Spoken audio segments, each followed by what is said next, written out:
on fait une petite croisière sur la rivière Trang A de 2 heures.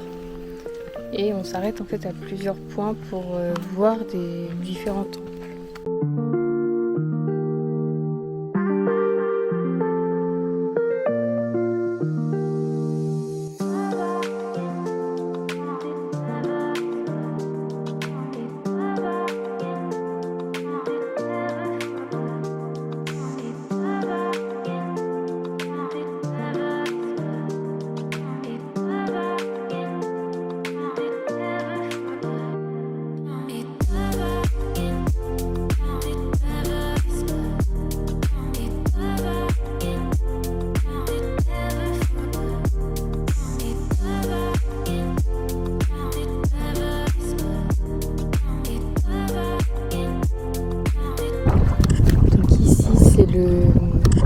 Le décor du tournage du film King Kong.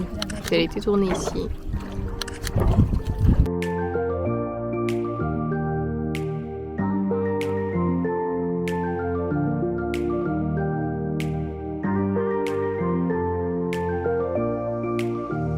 Bon, débrief de cette petite balade sur l'eau.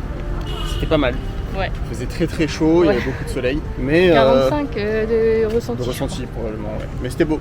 Il y avait des belles montagnes et tout. C'est très très beau. Au début on a cru on s'était fait arnaquer parce que on est revenu. On a fait 30 minutes de rame et puis elle a fait demi-tour, on s'est dit bah putain merde.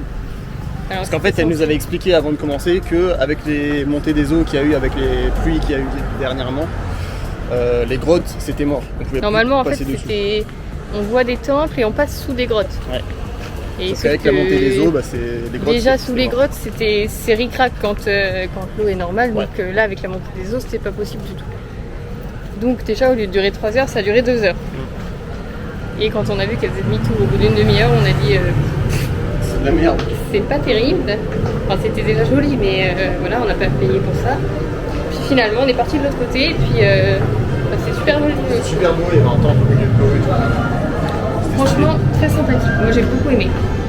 Ça change encore des nouveaux paysages. Bon, bah, on est en train de rentrer à l'hôtel en vélo. On était venu en vélo.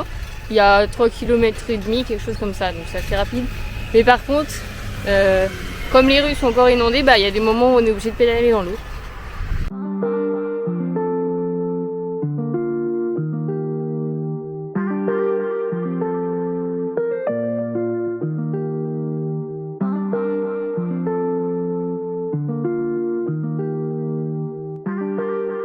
Alors là, c'est encore inondé. On voit les maisons, elles sont bien sous l'eau. En vrai, c'est un peu triste pour eux. Je sais pas, là c'est tout cassé carrément.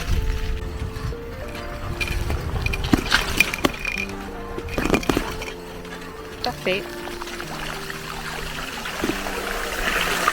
Tu peux nous expliquer ce que tu es en train de faire? Je suis en train d'essayer de sécher les chaussures. Parce qu'aujourd'hui, pendant notre sortie, il y a eu des petites péripéties à vélo.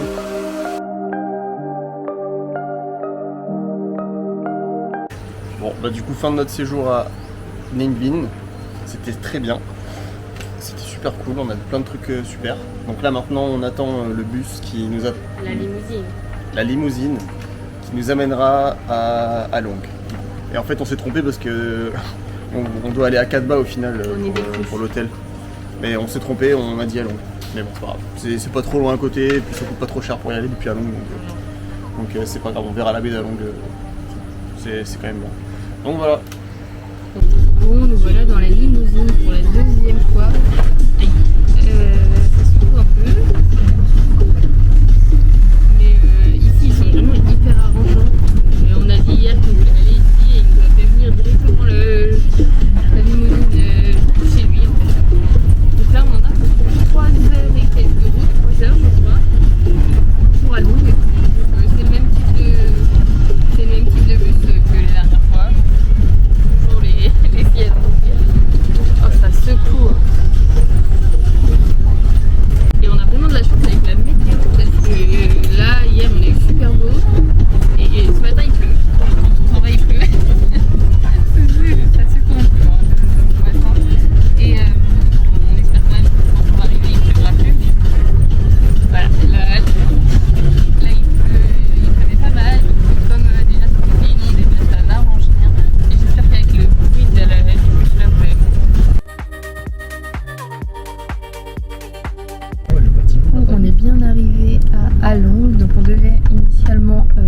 2 nuits sur l'île de Cadba, donc c'est une petite île de la baie. Mais le monsieur du taxi nous dit qu'à cause du typhon, en fait, tout a été ravagé sur l'île et que du coup, il n'y a plus rien à y faire parce qu'ils sont en train de tout nettoyer.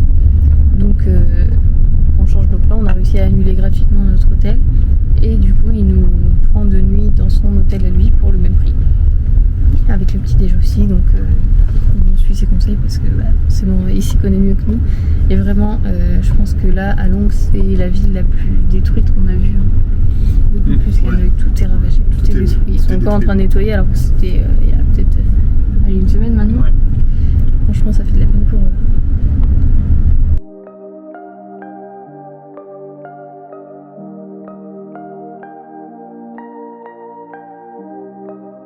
Bon bah on a été déposé, on a pris un taxi pour aller de l'autre côté. En fait il y a un grand pont et on comprenait pas parce que là où on était c'était mort, il n'y avait rien. Bon déjà c'est ravagé, hein, c'est tout détruit.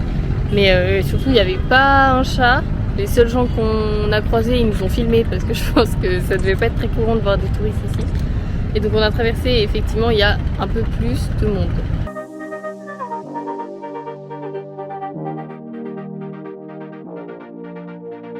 Ici il y a plein de petits bateaux de pêcheurs, tout ici. Et puis il y a des gens qui pêchent juste là. Là on va aller faire un petit tour dans le centre commercial qui est ici. Je pourrais pas trop vous montrer l'intérieur parce que j'ai plus trop de batterie sur la caméra. Mais les centres commerciaux généralement ils ressemblent un peu à ce qu'on a chez nous. Donc là ce soir on vient de se faire livrer à manger. Là on a un peu galéré parce que notre hôtel il est un peu dans un coin paumé de Halong. Un peu très loin de la zone où c'est très fréquenté. Donc du coup là on a finalement trouvé quelque chose pour ce soir, pour manger. Parce qu'il passait notre commande et après au bout d'une demi-heure il disait aucun livreur ne veut prendre votre commande. Ouais, aucun livreur ne prend votre commande, donc du coup soit vous annulez, soit vous attendez encore. On l'a refait une fois, donc au total on a attendu 1 heure pour rien. Donc on a essayé de commander un truc un peu plus proche. Donc voilà, ça a marché, on a réussi à avoir nos trucs. Bon, du coup, on n'a pas eu vraiment le choix de ce qu'on allait prendre parce que bah, forcément, on a pris celui qui nous acceptait. Donc moi, j'ai des pâtes bolo, j'en ai déjà mangé ce midi. Mais c'est pas grave, ça me va parce que la bouffe vietnamienne, c'est pas trop mon truc. Ensuite, j'ai pris des nuggets et du riz. Donc Dimitri, il a repris un bao. Il est jaune cette fois, c'est trop bizarre. Et plein de nuggets. Et t'as pris quoi d'autre ? C'est du poulet ça. Puis alors, il y a ça. Alors apparemment, il l'avait pas commandé, il était pas au courant.